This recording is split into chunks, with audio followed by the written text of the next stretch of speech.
जय जय जय श्री सीताराम। ऐसा कहकर सीता जी बहुत ही व्याकुल हो गई। ये वचन के वियोग को भी न संभाल सकी। अर्थात शरीर से वियोग की बात तो अलग रही, वचन से भी वियोग की बात सुनकर वे अत्यंत विकल हो गई। उनके यह दशा देखकर श्री रघुनाथ जी ने अपने जी में जान लिया, हठ पूर्वक इन्हें यहाँ रखने से प्राणों को न रखेगी। तब कृपालु सूर्यकुल के स्वामी श्री रामचंद्र जी ने कहा, सोच छोड़ के मेरे साथ वन को चलो। आज विषाद करने का अवसर नहीं, तुरंत वन गमन की तैयारी करो। श्री रामचंद्र जी ने प्रिय वचन कहकर प्रियतमा सीता जी को समझाया। फिर माता के पैरों लगकर आशीर्वाद प्राप्त किया।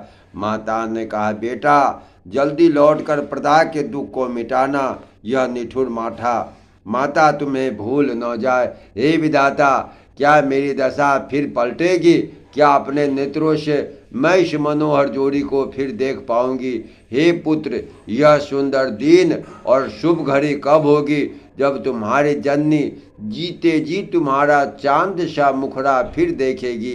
हे तात, वत्स कहकर, लाल कहकर, रघुपति कहकर, रघुवर कहकर मैं फिर कब तुम्हें बुलाकर हृदय से लगाऊंगी और हर्षित होकर तुम्हारे अंगों को देखूंगी। यह देखकर कि माता के स्नेह के मारे अधीर हो गई और इतनी अधिक व्याकुल है कि मुँह से वचन नहीं निकलता। श्री रामचंद्र जी ने अनेक प्रकार से उन्हें समझाया, वह समय और स्नेह वर्णन नहीं किया जा सकता। तब जानकी जी सास के पांव लगी और बोली, हे माता सुनिए, मैं बड़े ही अभागिन हूँ। आपकी सेवा करने के समय देव ने मुझे वनवास दे दिया। मेरा मनोरथ सफल न हुआ। आप क्षोभ का त्याग कर दे, परंतु कृपा न छोड़िएगा। कर्म की गति कठिन है, मुझे भी कुछ दोष नहीं। सीता जी के वचन सुनकर सास व्याकुल हो गई। उनकी दशा मैं किस प्रकार बखान कर कहूँ।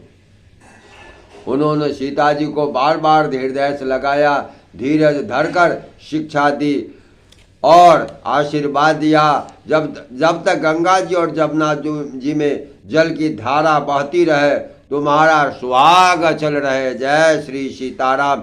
सीता जी को सास ने अनेक प्रकार से आशीर्वाद और शिक्षाएं दी।